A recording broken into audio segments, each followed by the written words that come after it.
Hey everyone, in this video I'm going to be covering the 3 best ways on how I use AI inside of Excel. Making this video for the people who use Excel quite often but don't quite know the best ways of using AI and helping them with their processes or being more efficient while using Excel.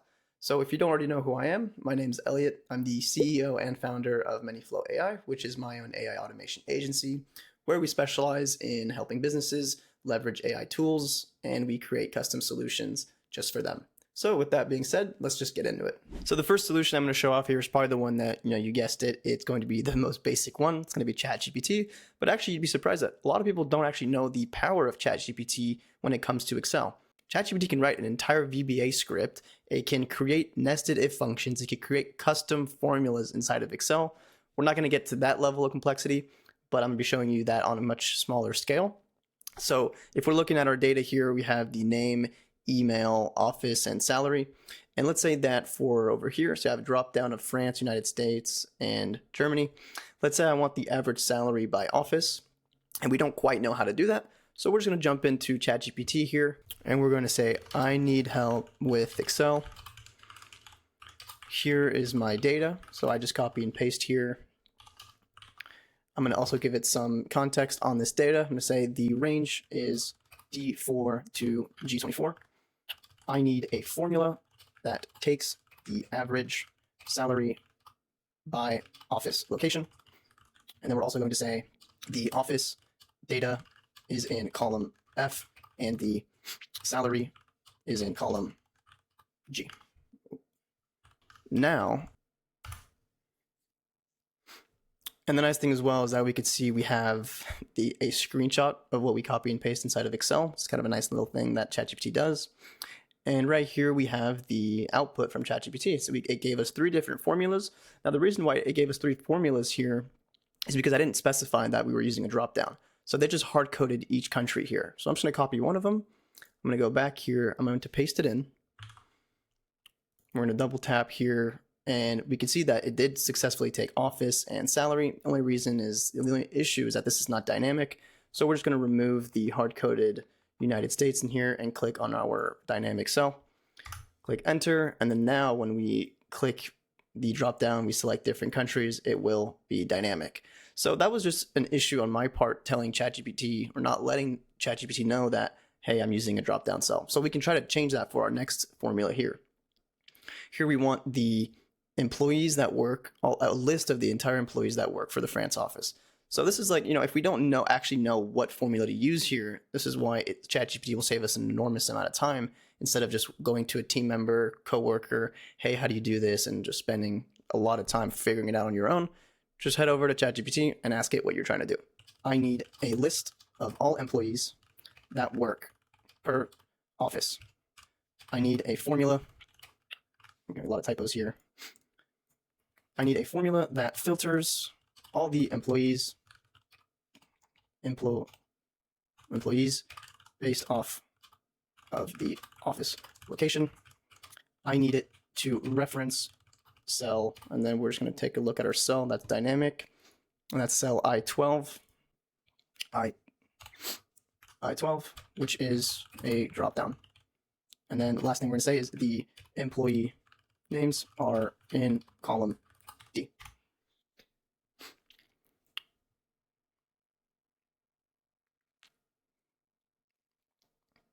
Okay, and now it gave us our formula, and it did reference to I12. I'm going to copy it. We're going to go back, paste it in here. And now if you go to France, United States, and Germany, we could see all the workers that work in the Germany office. Let's say here, Germany with Ava Green, and then Charles Baker is right here. And then the nice thing that it did on its own here, we see that there is a no employees found. So if we delete our cell here, it's going to have basically an error handling message saying there's no employees found. So for our second example here, I have some more basic data, name, email, and then some notes. This could be leads coming from a lead form on your website for a real estate company, right? This person here is looking for a 3-bedroom house near the city. Well, let's say you actually want to follow up on this email. And so you're going to want to craft individual emails for each one of these notes. So what you're actually going to do here is you want to download the GPT-4 Excel Word add-in. It's going to look just like this. To do that, you're going to want to go to the File tab in Excel, click on Get Add-ins, and then click on the store and then type in GPT. And you're going to see the add-in over here, GPT for Excel Word, and you just want to add that. Once you've successfully added it, it's going to be in the Home tab, and you can click on it and you can see we can pick our models here. Now for certain models, you might have to set an API key. You might have to go to the OpenAI API website and then just log in and then craft your own API key. But for me, I'm just going to select a cheaper model here. We're going to do GPT-4o Mini. Now it's selected up here. And at the bottom here, you can also see I have my funds that are remaining, and that's going to be used per action that I use inside of Excel, because this is how essentially they're making their money, right? We use their tokens, and then it's going to cost a few cents depending on your model that you do use and how many complex operations you're making. So once you've configured that on the right side, what we actually have access to now is a bunch of GPT formulas. As we can see, we type in equals GPT, and we can use a list of classify, convert, edit, extract. There's a bunch of options here. So for my use case to build an email, I'm going to use the first one, which is just the basic one. We have a prompt, value, and then temperature. So for our prompt, we're going to say, you are an expert at writing emails. Please craft a short email based off of the notes as a follow-up from company ABC. Let's just say that. Close our prompt. Our value is going to be our notes, and then we do want it to reference the first name. So we're going to add an ampersand here and first name, and then for the temperature, we'll just pick 1. We're going to close that. As it says busy, that means it's currently operating, and there you go. We do have our email. We're just going to drag this down, and we have all of our emails currently being crafted. And then for some reason with this add-in, when you click on it, you can't actually see the email. We are going to have to copy it. So what I like to do is just copy everything that we just did. We're going to paste special as values. And then now we're going to have access to the email if we click on it. Dear John, I hope that the message finds you well. I want to follow up. And then it's just kind of a follow-up email taking the first name. If we go to another one here, the second one, Dear Jane, and then it's going to write it off of these notes. Additionally, we could also translate this into a different language. We'll just use the GPT translate function over here. We're going to select our text. Our target language is French. I'm going to write French. And then our source was in English. And then we're just going to click enter here. And it successfully translated all of that into French. Same thing, we can just drag it down here. And then we have everything translated. And for the final way of how I use AI inside of Excel, this is going to be a little more complicated, but I'm going to go through everything step by step so you can make sure to follow along. Here I just picked a basic example. We have housing costs for the month of September and the month of October, and then over here we have the difference. So for example, here we have $9 in red. That means that in October they spent $21. In September they spent $30. So the difference from September to October was $9 here. And then here we also have $350 for maintenance and repairs. And then we have a total and a total. So I find this to be really useful when you're maybe working with a table that you're always updating and perhaps sending that extra new updated sheet to someone else. Well, we're just going to have AI craft the email itself and then send it out directly, and then from just this database. So the first step that we want to do is we want to go to the developer tab up here. If you don't have the developer tab, you're going to want to go to the file option here. We're going to go to options. We're going to click on customize ribbon, and then you're going to find it right here, developers. You want to click that, check that box and click OK. So now you'll have the developers tab up here. We're going to go to click on Visual Basic, and then we're going to find our sheet here, sheet 3GBA.